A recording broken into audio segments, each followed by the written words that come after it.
Nos place poder tener la presencia grata del pastor Juan Zurroca, cofundador del ministerio Logos TV en España. Mi querido pastor, qué placer tenerlo aquí en el programa. Saludamos a todas las personas que nos siguen a través de las redes sociales y por supuesto que siguen la radio IBC. Bienvenido. Gracias por la invitación, encantado de estar contigo. ¿Cómo fue ese encuentro que marcó quizá ese inicio para formar lo que es Logos TV? Pues mi testimonio se podría titular de rockero a pastor, en el sentido de que yo era un joven que no era creyente ni lo quería ser y que teníamos un grupo de rock y estábamos ahí disfrutando de la vida. No, llevaba una vida bastante divertida y no tenía planes de ser cristiano. Fui niño católico, recibí mi primera comunión y crecí en una familia católica, como es muy habitual, pero en la secundaria yo pasé a ser ateo por la influencia de los profesores y entonces pues vino la gran sorpresa, la Biblia. Alguien cerca de mi trabajo pues me empezó a explicar. Yo al principio lo rechazaba, consideraba que la Biblia desde luego no era para mí. Yo buscaba alguna verdad, pero no pensé que estaría en la Biblia, por supuesto. Sin embargo, con ese cariño me insistió, con ese interés sincero, ese amor me insistió y tuve que accedí a recibir estudios bíblicos y el descubrimiento fue tremendo. Para mí la Biblia fue una sorpresa, descubrir que tenemos un Dios que nos ama. Al principio fueron las evidencias, evidencias que muestran que la Biblia es un libro sobrenatural y a partir de ahí empieza la experiencia personal. A partir de ahí uno abre su corazón, habla con Dios y entra una experiencia personal, intransferible, pero que es también una evidencia de que Dios está ahí. Y así fue mi cambio. Abandoné todos los malos hábitos que estaban minando mi salud y a partir de ahí una vida nueva. Y nunca me he arrepentido de ese cambio ni una sola vez. ¿Qué pasó con esa música, con esa discoteca que a lo mejor había en casa? Pues te cuento que algunos compañeros me decían, pero bueno, ¿qué te dan? Que te estás más feliz. ¿Qué te dan que estás más feliz que antes con nosotros? Y digo, pues venir a ver. Y efectivamente, algunos vinieron y también conocieron la Biblia y también fueron bautizados algunos compañeros. Cogí mis discos, entonces eran discos de vinilo. Era una época en la que todavía no estaban los CDs de ahora. Y tiré los más malos, los de rock duro, los que decían cosas feas. Tiré. Y unos meses después ya tenía la conciencia más sensible, tiré unos pocos más. Y así fui haciendo limpieza. Me quedé con 3 o 4. Qué interesante. ¿Alguna persona, pastor, clave en esa transición hubo? Sí. Hubo una persona clave en esa transición, que fue una persona que trabajaba a unos pocos metros en una empresa cerca de la mía y coincidíamos a las 10 de la mañana para comer un sándwich. Ahí teníamos 20 minutos y era un buen rato para reír y para conversar de las cosas de la vida. Y él fue el que me insistió, dijo, vienen personas a casa, me explican de la Biblia cosas que no nos habían contado, muchacho. Y aunque yo era reticente, por la amabilidad de él, pues accedí. Y esa persona me marcó, él se llama Abel. Abel. Sí, sigue ahí viviendo en mi pueblo y la verdad le estoy muy agradecido. ¿Cómo sentiste ese llamado a ser evangelista? A contar a través de un ministerio, de un canal que llega prácticamente a todo el mundo, a contar las verdades bíblicas. Bueno, pues desde siempre me han dicho que soy hablador, extrovertido y bastante didáctico para explicar las cosas, que soy capaz de convencer a las personas. Entonces, cuando yo descubrí el amor de Dios, que tengo un Padre en el cielo, ¿no? Amén. Entendí la cruz de Cristo y el sacrificio y todo esto, pues entonces yo empecé a explicárselo a las personas. Hay que dar a conocer, ¿no? Claro, y yo no me podía callar. Y trabajaba en una empresa de metal y yo venía a los clientes, les daba un folleto, les explicaba. Y con el tiempo pues me dijeron, oye, ¿sabes que tú podrías ser pastor? Y yo, pues la verdad yo no lo había pensado, pero fueron los demás, los que me dijeron.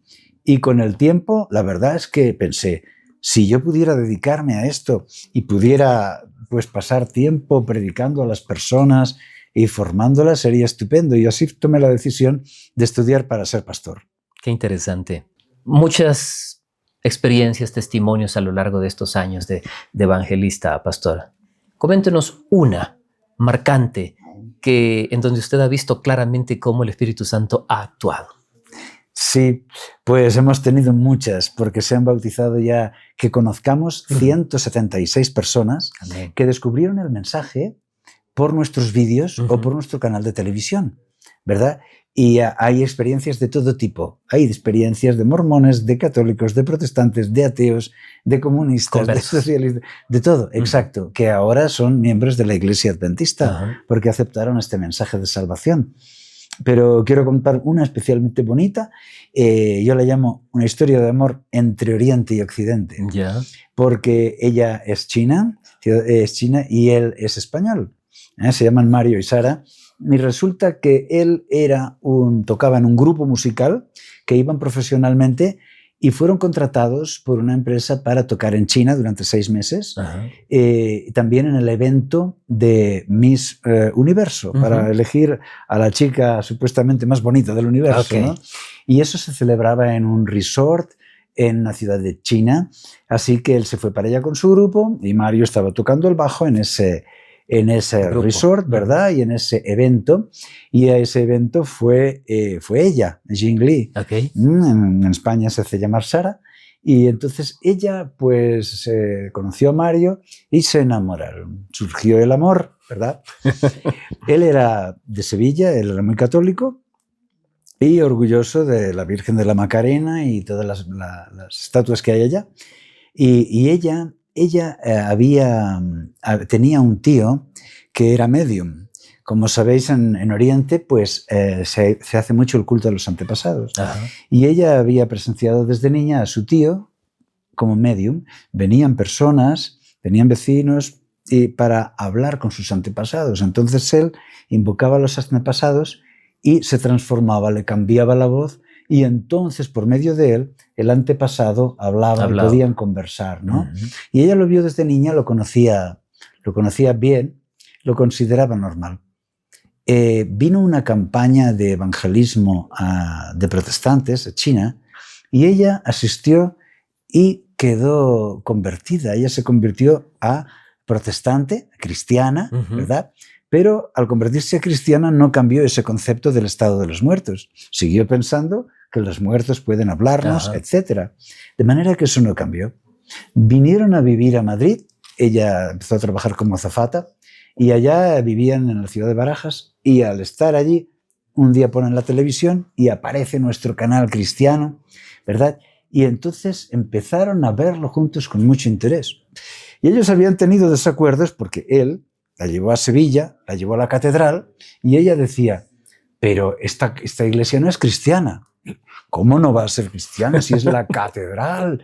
Y dijo, y no, porque mira, hay estatuas, hay santos, hay vírgenes, esto no es cristiano, esto es pagano. El segundo mandamiento dice, no te harás imágenes. Y bueno, y tenían estas discordias. Entonces, cuando encontraron el canal, él aprendió que no se debe adorar a las estatuas y aprendió un cristianismo más bíblico, más puro, ¿no? Y entonces en eso estuvieron de acuerdo.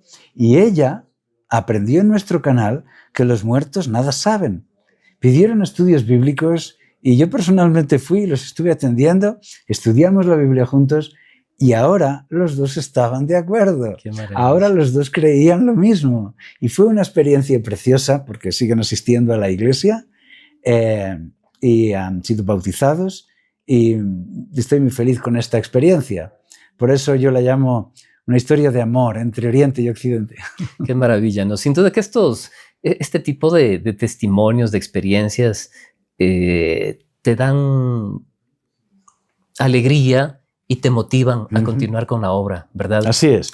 Hemos tenido muchas satisfacciones. Claro. Ahora, así como hay muchas satisfacciones, muchos momentos agradables, también creo que dentro de esta caminata evangelística, en algún momento se habrá encontrado con episodios quizá un poco agridulces, ¿no? Dentro del ministerio.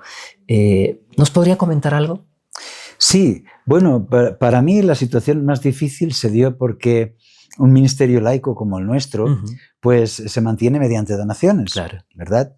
Así como se ve en el Evangelio, en Mateo 10, capítulo 10, que Jesús envió a los 12 para que trabajaran y vivieran de donaciones. Les dice, no llevéis monedas, no llevéis ni 2 túnicas, etc.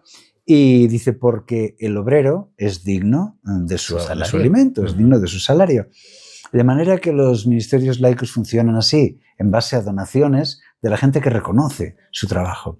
Y entonces, pues claro, eso a algunos no les gustó. Nosotros, desde el principio, tuvimos el apoyo de bastantes pastores de nuestra iglesia, de manera que apoyaban y además veían que nuestro ministerio traía gente a la iglesia. Estábamos haciendo un evangelismo con frutos, eficaz, moderno. Pero había otros que eran mucho más conservadores y actuaron de una forma, podríamos llamar, extremista institucional, ¿no? Bien intencionados, en un ánimo de proteger a la institución, ¿verdad? Pues cargaron contra nosotros y tuvimos algunos problemas. Esto, gracias a Dios, ya se ha solucionado. Qué bueno. Y la conclusión que saco es que doy gracias a Dios por aquellas dificultades, ¿verdad? Porque nos impulsaron a orar más, a aferrarnos a Dios, ¿verdad? Para superar esas crisis y eso pues fue bueno también para el ministerio. Claro. Me encantó, pastor, hoy en su disertación mencionó usted algo que quedó resonando en mi mente y que me hubiera encantado también, o me gustaría, ojalá alguno de nuestros líderes también pueda seguir este video y pueda hacer eco de sus palabras, que las voy a repetir.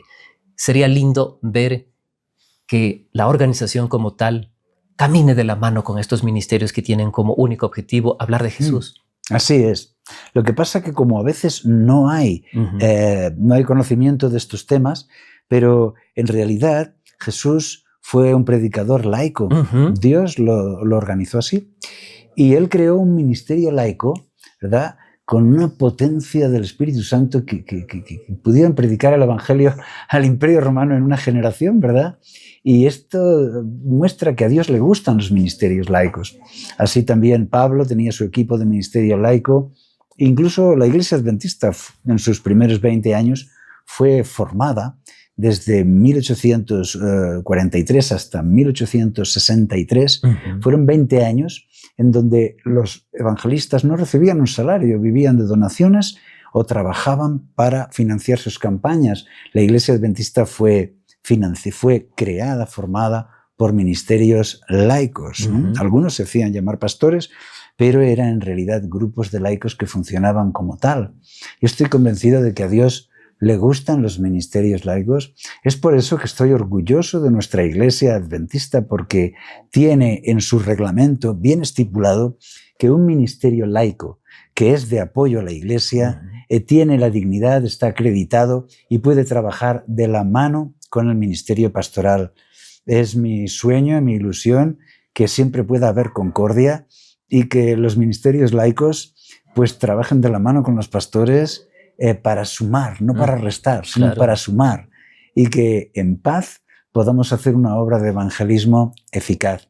Porque los pastores no pueden cubrir todos los aspectos. Son los laicos en los cuales el Señor reparte dones. Dice la Escritura, reparte dones a quien Él quiere para que puedan sembrar el evangelio. Los pastores no pueden hacerlo todo. Claro. Somos un equipo. Por supuesto.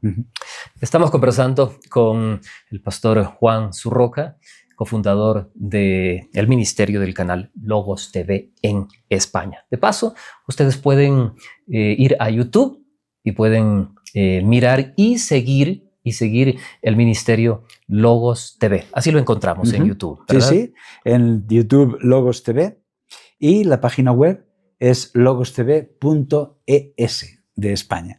En este lindo trabajo que realiza, pastor, usted se enfoca mucho a las personas quizá que no tienen todavía un conocimiento bíblico, pero que en su interior ellas están interesadas a conocer a un Dios, ¿no? Sí. ¿Cómo abordar? Sí. Yo creo que estoy marcado como yo vine al Evangelio desde el ateísmo.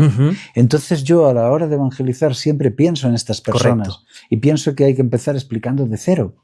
Y esto resulta muy eficaz a los que ya son cristianos porque pueden reenviar esos enlaces para sus contactos para que también descubran el Evangelio. Por supuesto. La verdad es que yo me siento muy privilegiado por haber conocido este mensaje y creo que la gente lo valoraría más si no fuera por los prejuicios, ¿verdad?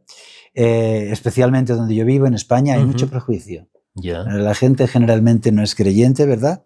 Y si es creyente no quiere escuchar a religiones protestantes o así, ¿no? Por lo tanto, hay un prejuicio ahí y ese prejuicio hay que superarlo. Nuestros vídeos siempre están en esa línea. Claro. Hemos visto muchos videos sobre profecía, ¿sí? En Logos TV, ¿no? Personas que escucharon hablar de una estatua, de animales extraños, a una persona que cuando escucha eso en primera instancia, ¿qué le viene a su mente? ¿Se han interesado en conocer lo que dice Apocalipsis, lo que dice Daniel en relación a esto? Pues la verdad es que sí, porque también están de moda las cosas enigmáticas, ¿verdad? Es por eso que hemos hecho una serie de vídeos que se llaman Séptimo Milenio, abordando desde estos aspectos, ¿verdad?, de misterio. Y hay gente que le interesan estas cosas. De hecho, compran revistas y compran en libros para conocer. Y nosotros podemos dar la perspectiva cristiana. Por supuesto. Por otro lado, los acontecimientos que suceden globalmente en el mundo, a muchos les hacen pensar de que hay que buscar algo espiritual, porque los líderes mundiales se reúnen todos los años para hacer estrategias para asegurar que la humanidad siga sobreviviendo, las reuniones del COP, ¿verdad? ¿Por qué? Porque realmente la vida humana está amenazada. Estamos en una época donde realmente hay un cierto riesgo y las personas buscan una respuesta espiritual. De manera que me siento privilegiado de poder ofrecer esa respuesta. Magnífico. Me gustó algo adicional que escuchamos hoy, ¿no? Profecía más obediencia igual éxito. Profecía más desobediencia igual fracaso. Así es. ¿No es cierto? Sí. Yo me atrevo a decir que un importante porcentaje de adventistas no tiene claro el tema profético, pastor. Así es.